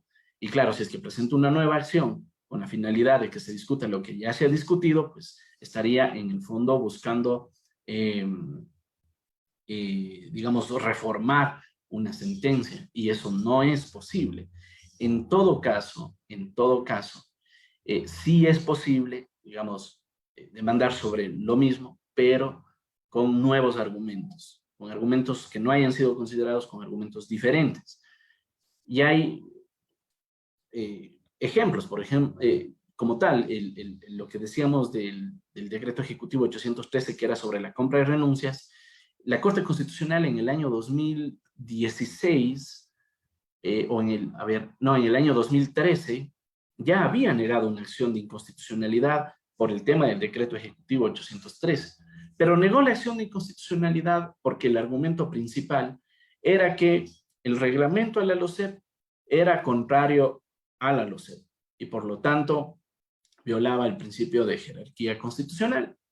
Entonces la Corte dijo, ahí hay un conflicto infraconstitucional, hay un conflicto entre el reglamento y la ley, de tal manera que esos conflictos no son de competencia de la Corte Constitucional, sino son de competencia de la jurisdicción contenciosa administrativa, porque la acción de inconstitucionalidad es una acción que permite vigilar la supremacía de la Constitución frente a otras normas del ordenamiento jurídico, no para ver si es que el reglamento es contrario a la ley, por eso les negó. Se volvió a plantear la acción de inconstitucionalidad años después y ahora la Corte Constitucional se vuelve a pronunciar sobre la inconstitucionalidad del decreto 813, pero ya no con los argumentos que habían sido expuestos en la demanda inicialmente negada. Entonces, ¿qué es lo que dice la Corte? De hecho, en esta sentencia dice que anteriormente la Corte no ha hecho control integral, de tal manera que ahora va a hacer control integral respecto de los nuevos argumentos. ¿Cuáles eran los nuevos argumentos? Decían que el decreto 813 vulneraba el derecho a la seguridad jurídica contemplado en la Constitución y el derecho al trabajo también contemplado en la Constitución. Entonces ahí sí la Corte analizó esos derechos y dijo sí, hay una vulneración del derecho a la seguridad jurídica y del derecho al trabajo a partir de este decreto ejecutivo, de tal manera entonces que podemos, que lo declaramos inconstitucional, ¿no? ¿Y se ha apartado la Corte de su precedente anterior? No, no se ha apartado. Hizo un control integral. Pero también hay otros casos en los que la Corte se puede apartar del precedente. Por ejemplo, anteriormente, hace algunos años, este colectivo Yasunidos, que quería recolectar firmas para hacer una consulta popular y saber si es que aceptamos o no la explotación del Yasuní, digamos, previamente necesitaban un dictamen de constitucionalidad y la Corte Constitucional lo que dijo es, a ver, para que ustedes puedan realizar esa consulta para que ustedes puedan formular la pregunta, tienen que recolectar firmas. Tienen que recolectar el porcentaje de firmas que establece la ley, que eran un número sumamente alto, y de allí, con todas esas firmas, nos traen acá a la Corte Constitucional y nos dicen, y nos formulan, y digamos que como Corte nos pronunciaremos sobre la constitucionalidad de su pregunta y la viabilidad, ¿no? Entonces, claro, eso era un problema. ¿Por qué? Porque se corría el riesgo de haber recogido miles de firmas y que la Corte le diga, oiga, su pregunta está mal planteada. Negado. Entonces, claro, era un precedente que iba en contra de los derechos. La Corte Constitucional, en su actual integración, sobre el mismo tema, sobre el tema de consulta popular, dijo, no tiene lógica pedirles a los ciudadanos que recojan miles de firmas con el riesgo de que su pregunta sea negada. Lo que vamos a hacer primero entonces es calificar a la pregunta, y si es que esta pregunta es válida, entonces ahí sí, vayan y recojan las firmas para que continúen con el trámite respectivo. Entonces, hubo ahí un cambio de línea jurisprudencial. Ok, bueno, pues perdón si es que me desvié un poco. Vamos a ver por acá si es que tenemos preguntas del público o si no, seguimos con las preguntas de Facebook. Rolly ya nos dice, ¿qué pasa si un acuerdo ministerial restringe derechos constitucionales y en base a este acuerdo separan de una institución a un trabajador? ¿Se trata de un tema legal o violación de derechos constitucionales? Bueno, obviamente usted ha dicho que el acuerdo restringe derechos constitucionales. El asunto es netamente constitucional. Ya habíamos más o menos explicado el contexto de si es que plantearía una acción de protección o si es que plantearía una acción de inconstitucionalidad. Si es que lo que pretendo es una reparación integral individualizada, pues no tengo otra vía más que la acción de protección. Ok.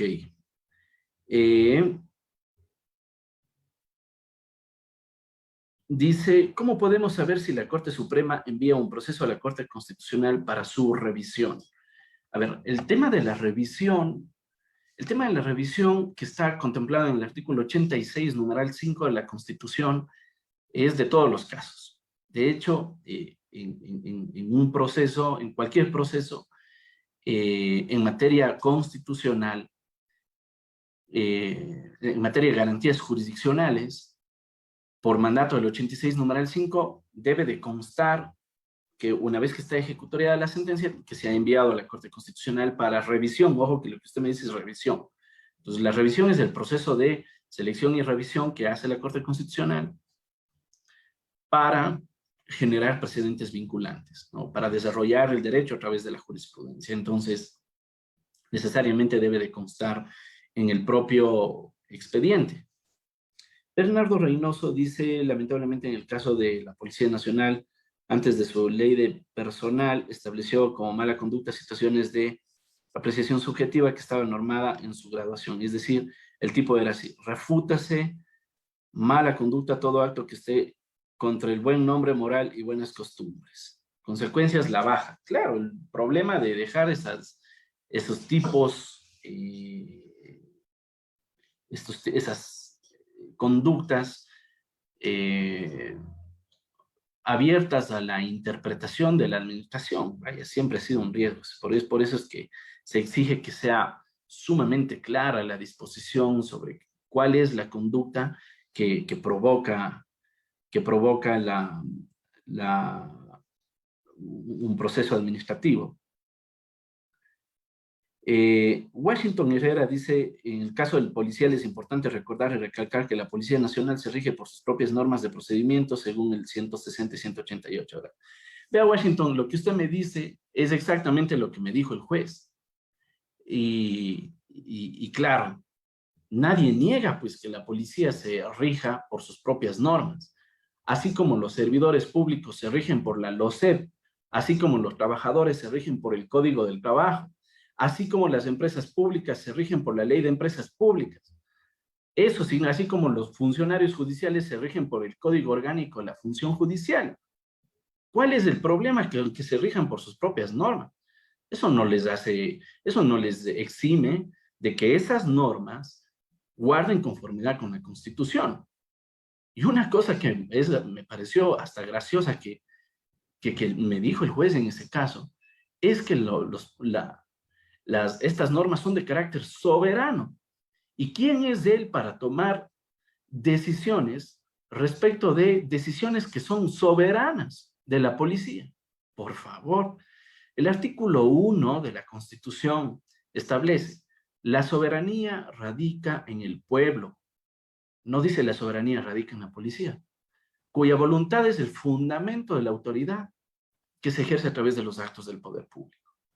Entonces, ¿qué es eso de que, o qué? No logro entender qué quieren decir con que se sujetan a sus propias normas. Si es que cada ramo, si es que cada sector, obviamente se sujeta por sus propias normas, pero todos nos sujetamos a la Constitución, ¿sí?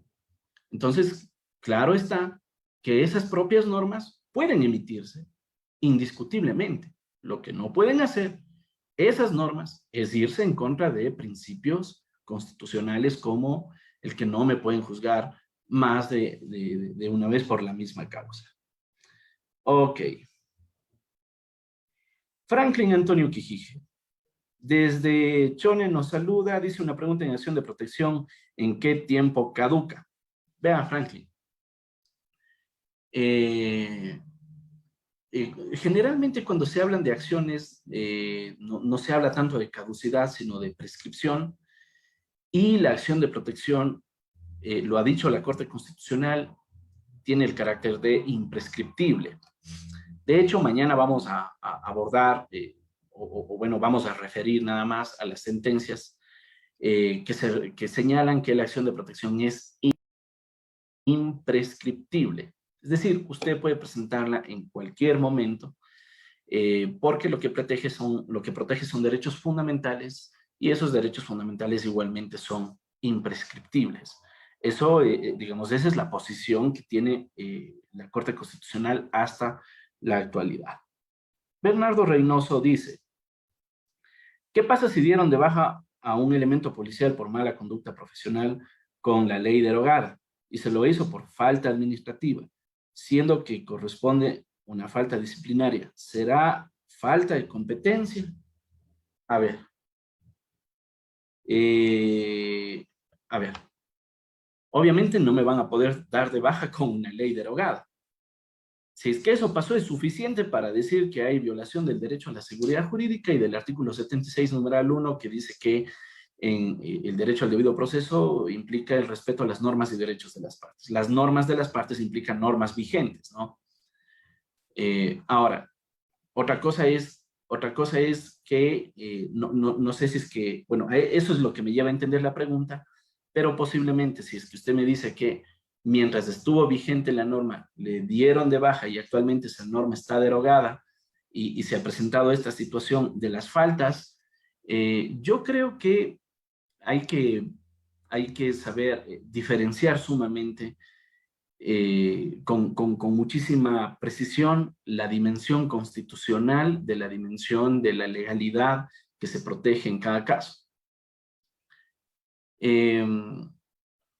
La dimensión constitucional tiene fundamento en derechos fundamentales, es decir, derechos reconocidos en la Constitución o en los instrumentos internacionales de derechos humanos, ¿sí?, expresamente reconocidos en estas normas, y cuyo contenido haya sido afectado, ¿no? Entonces, hay que ver realmente si es que hay una afectación del contenido del derecho, porque si es que lo que se está haciendo es una cuestión de era una ley y no otra, era una norma y no otra la que se tenía que aplicar,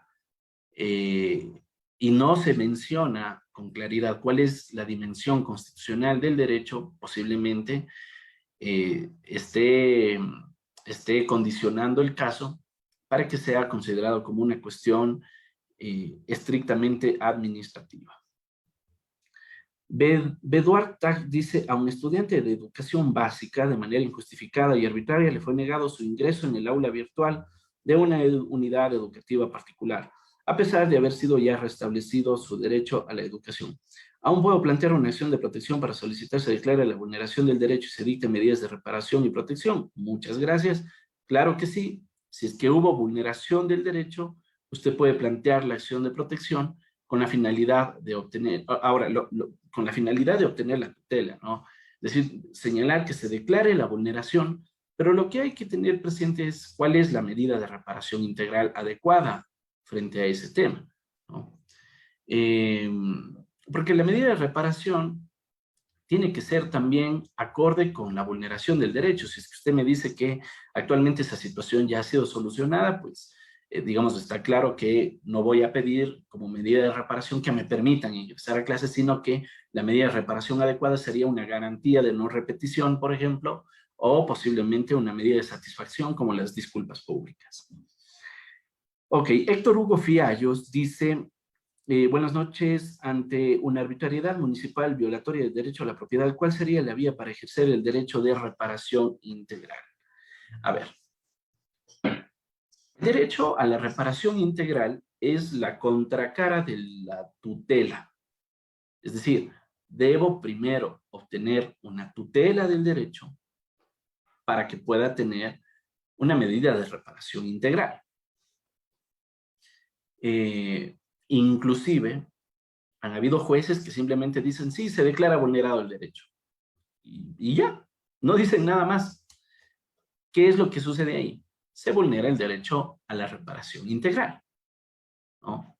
Y se han planteado acciones extraordinarias de protección porque los jueces no han concedido medidas de reparación integral. Y obviamente, si es que uno plantea una acción, es porque espera una medida de reparación integral. Entonces, eso como primer punto, digamos, para aclarar el contexto de su pregunta, estimado Héctor.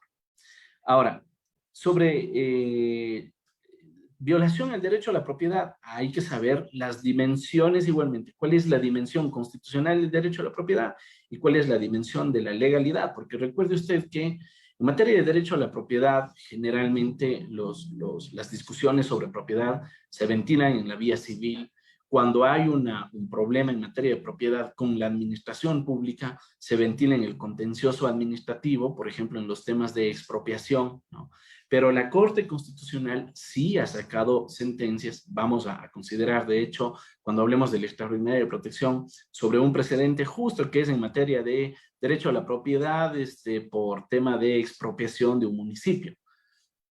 Entonces, la Corte Constitucional sí ha tutelado el derecho a la propiedad a través de la, digamos, de la extraordinaria protección en procesos derivados de acción de protección, cuando se ha vulnerado dimensiones constitucionales del derecho a la propiedad, por ejemplo, una expropiación sin notificación alguna del propietario, obviamente viola su derecho a la propiedad porque no tuvo la oportunidad de defenderse. Entonces hay que ir viendo esas dimensiones. Ok. Carnicita Villón dice, no se desvía, excelente explicación. Bueno, muchísimas gracias. Washington Herrera nos dice, es pertinente presentar una acción de protección de un acto administrativo que no ha sido impugnado en la vía administrativa y o judicial. Claro que sí, no es necesario impugnar el acto administrativo en la vía administrativa o contencioso administrativa. Así lo ha dicho la Corte Constitucional. Está ya, de hecho, en los materiales, por ejemplo, que nos corresponden el día de mañana. Vean ustedes aquí en la página de Juristas de Ecuador, están los botones, ¿no? Aquí dice acción de protección directa e independiente, ¿no? Aquí también habla sobre la vía idónea y eficaz. Esto de que la acción de protección es una vía directa e independiente es una sentencia también que la Corte Constitucional ha señalado para determinar de que no importa si es que está o no activada la vía administrativa para poder plantear la acción de protección, ¿no? Entonces, bueno, mañana profundizaremos sobre esa parte. Natalie Coral dice, la LOCEP y su reglamento establecen que se excluye del servicio de carrera a los servidores de las empresas públicas. En este sentido, se estaría vulnerando se estaría hablando de la vulneración del derecho constitucional a la estabilidad laboral. No, estimada Natalie, ¿por qué? Porque es una ley específica. A ver, hay que tener en cuenta una cuestión. Realmente desconozco el contexto de la ley de empresas públicas, pero hay que tener presente que el artículo 228 y 229 de la Constitución reconocen los derechos a el ingreso al servicio público, a la carrera del servicio público, a la forma en que deben de cesar, etcétera. Y todo eso se regula a través de la ley, eso lo dice la Constitución, es decir, hay reserva de ley frente a este tipo de cuestiones, ¿no? Entonces, si es que hay una reserva de ley, significa que el legislador debe de regular estos elementos, pero de ninguna forma puede prescindir.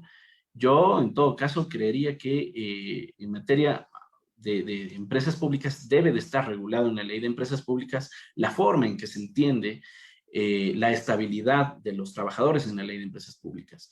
Por ejemplo, me parece que es el artículo 19 de la ley de empresas públicas el que establece que en las empresas públicas se les vincula solamente mediante contrato a los trabajadores, mediante contrato de trabajo y al personal, al personal administrativo a través de nombramientos. A través de nombramientos. Es una ley, por lo tanto, una ley especial, la ley de empresas públicas es una ley especial que prevalece en su aplicación frente a la ley general, que es la LOCEP. Si es que la ley especial me dice, tienen que darme nombramiento, y la ley general, que es la LOCEP, me dice, pueden vincularme también mediante contratos ocasionales, pues tiene que aplicarse la ley especial. De hecho, tenemos también una acción de protección, no tanto para discutir ese tema, sino para discutir que esta inobservancia vulnera un derecho constitucional, que es la no precarización contemplada en el artículo 327 de la Constitución. Pero retomando el tema de su pregunta, pues yo pensaría que la ley de empresas públicas sí debe de regular cierta forma de estabilidad o de carrera en el ámbito del servicio público. Así, por ejemplo, sucede con los servidores judiciales, ¿no? El Código Orgánico de la Función Judicial, digamos, establece una carrera propia para los servidores judiciales. Eso significa que esa carrera está regulado por ese código y que por lo tanto no sea aplicable la LOCEP, pero hay una carrera. Ok, por aquí tengo una mano levantada de Carolina Manzano. La escucho, estimada Carolina. Buenas noches. Buenas noches, doctor. Yo me iba más por esto de las opiniones consultivas. Entonces quería preguntarle su opinión. Si usted considera que estas opiniones consultivas forman parte del bloque de constitucionalidad y, o sea, si su cumplimiento es obligatorio para nosotros como Estado ecuatoriano. Gracias, doctor. Bueno, muchas gracias por la pregunta. Es una pregunta digamos, muy pertinente porque sirve para seguir alimentando cuáles son las fuentes del derecho procesal constitucional de las que hablábamos ayer. Y entre otros, decíamos, es fuente del derecho procesal constitucional, el derecho internacional de los derechos humanos, y entre esos está, pues, los actos que se derivan de organismos internacionales como la Corte Interamericana de Derechos Humanos.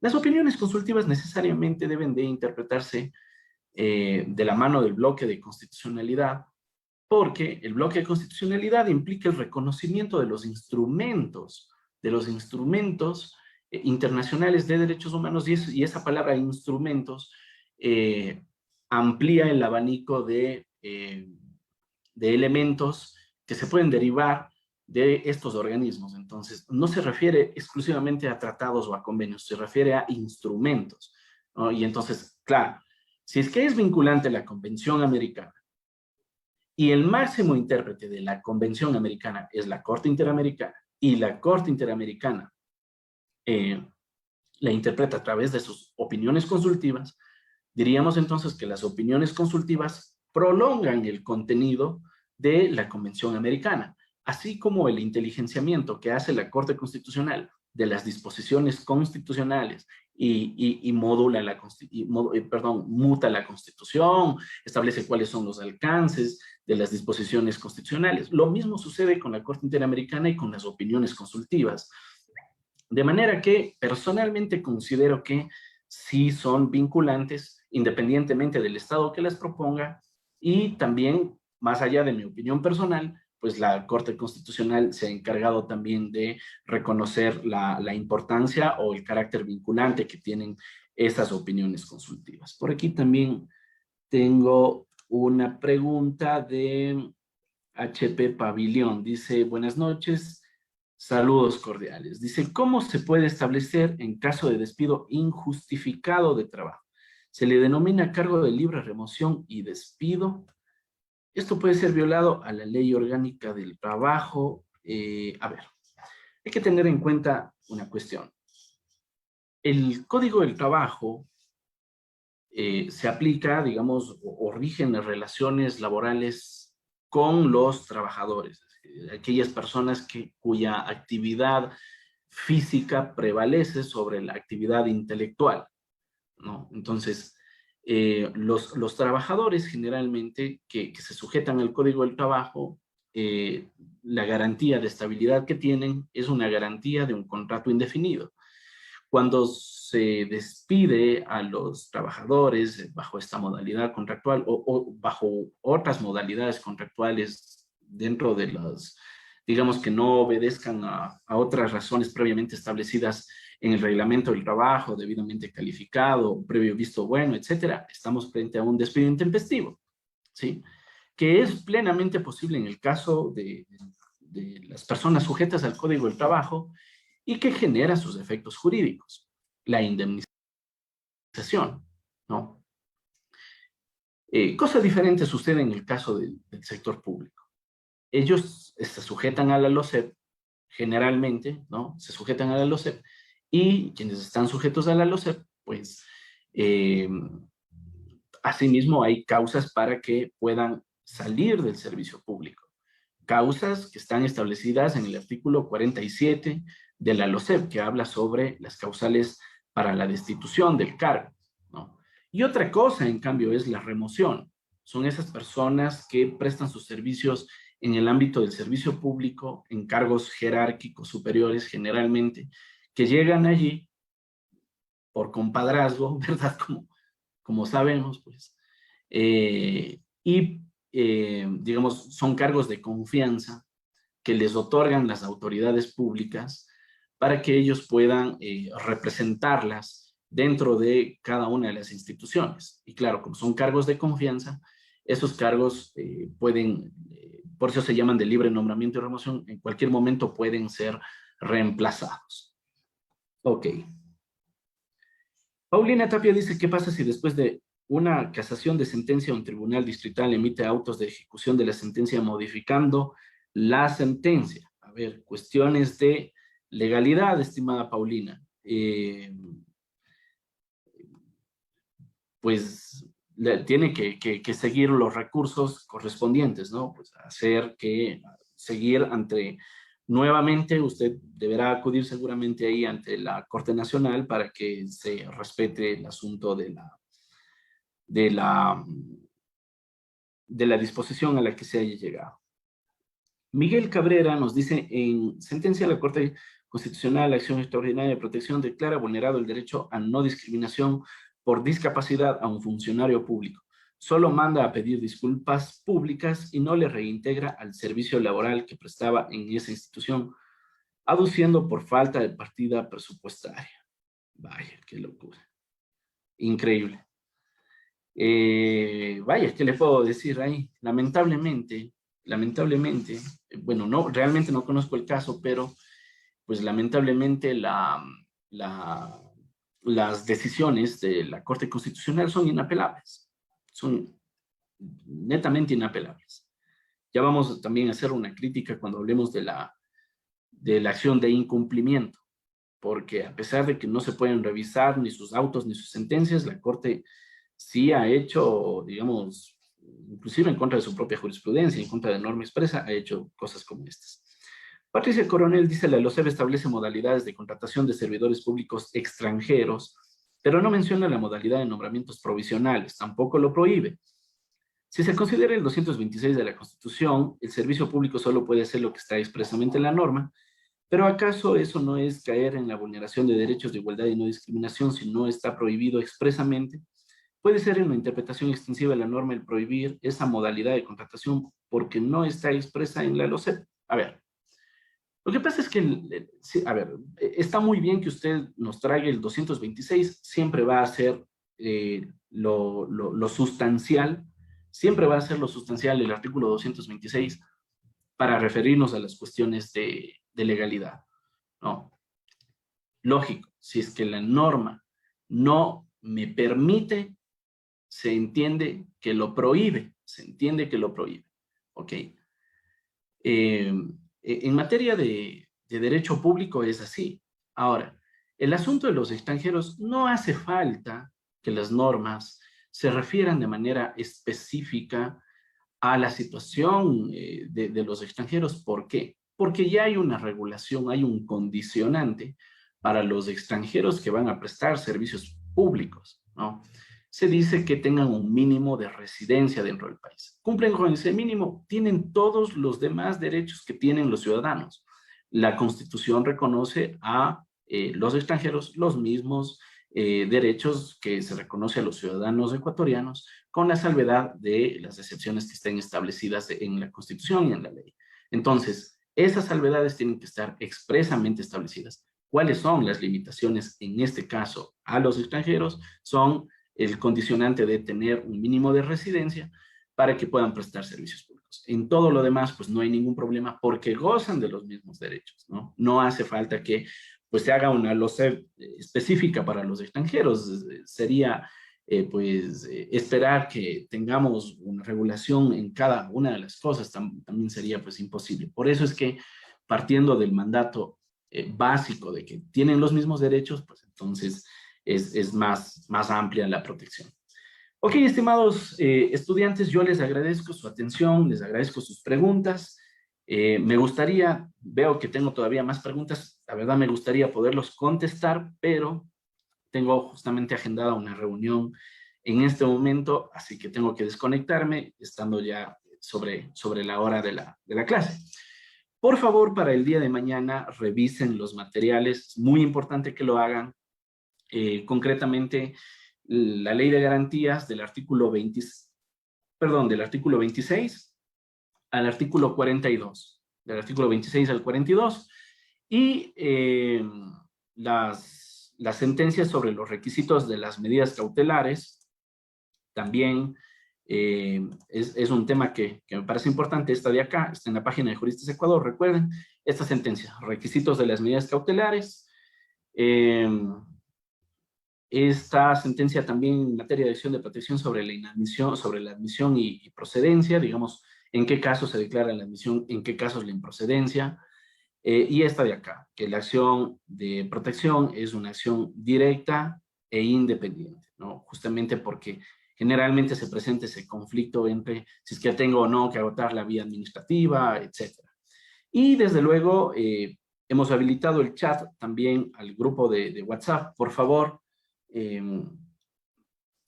podemos ahí también compartir algunas preguntas para trasladarlas a la clase.